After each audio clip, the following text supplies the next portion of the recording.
Now, the whole process of selling your home starts with one simple thing, isn't it? Choosing the right agent for you. Oh, it's so important as well. It's almost like a science, because if you get the mix wrong, you could end up with the wrong chemistry, and that could be catastrophic, really, at the absolute end when you're trying to sell your property. So we sent you out there onto the streets to find out how to choose the right agent for you.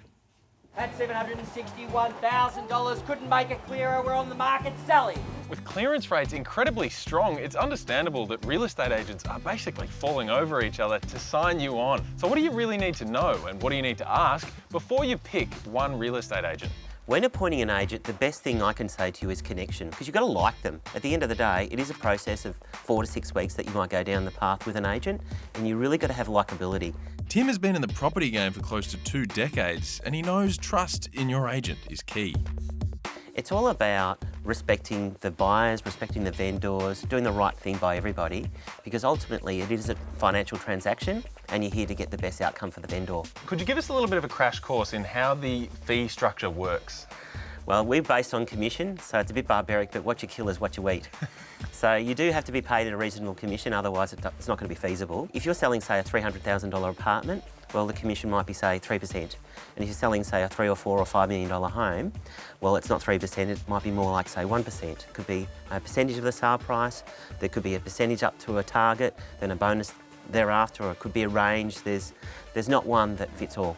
And typically, is there much negotiation to be had, or is it kind of, this is the price, take it or leave it? Commission is negotiable, it's by law. So here's the thing.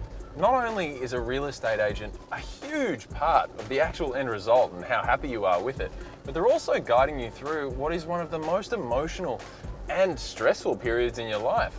So with all of this money being thrown around, what are the key considerations that you need to have? So Robin, sellers will typically see a few real estate agents. What do you think are some good criteria that they should be using to sift through them? Well, the first thing I would say is that you would need to see if they're a member of an association, because if they're a member of an association, you can guarantee that they've done the appropriate training. So big tick there next to being part of the association. And then following on from that are people that can deliver you confidence, are going to be able to develop trust in the buyers that are going to be interested in your property, and that they've got local knowledge. Kate's been on both sides of the equation. She's a real estate agent turned buyer's agent who knows how to manage the expectations of buyers and sellers. It's such a nice spot. Thank you. Yeah. Can you give us some advice on what vendors might be looking for when they do go to pick a real estate agent? Vendors sometimes make the mistake of scattergunning it out to everyone and having maybe 5, 6, 10 people through their house to appraise their property and pitch for business. Get out in the market and talk to agents at opens, get a feel for who you're comfortable dealing with. Pick someone who you feel you could trust or have a really good conversation with, because you need to know you can have a tough conversation with them if things get tough in your campaign, and that you're dealing with it respectfully and proactively.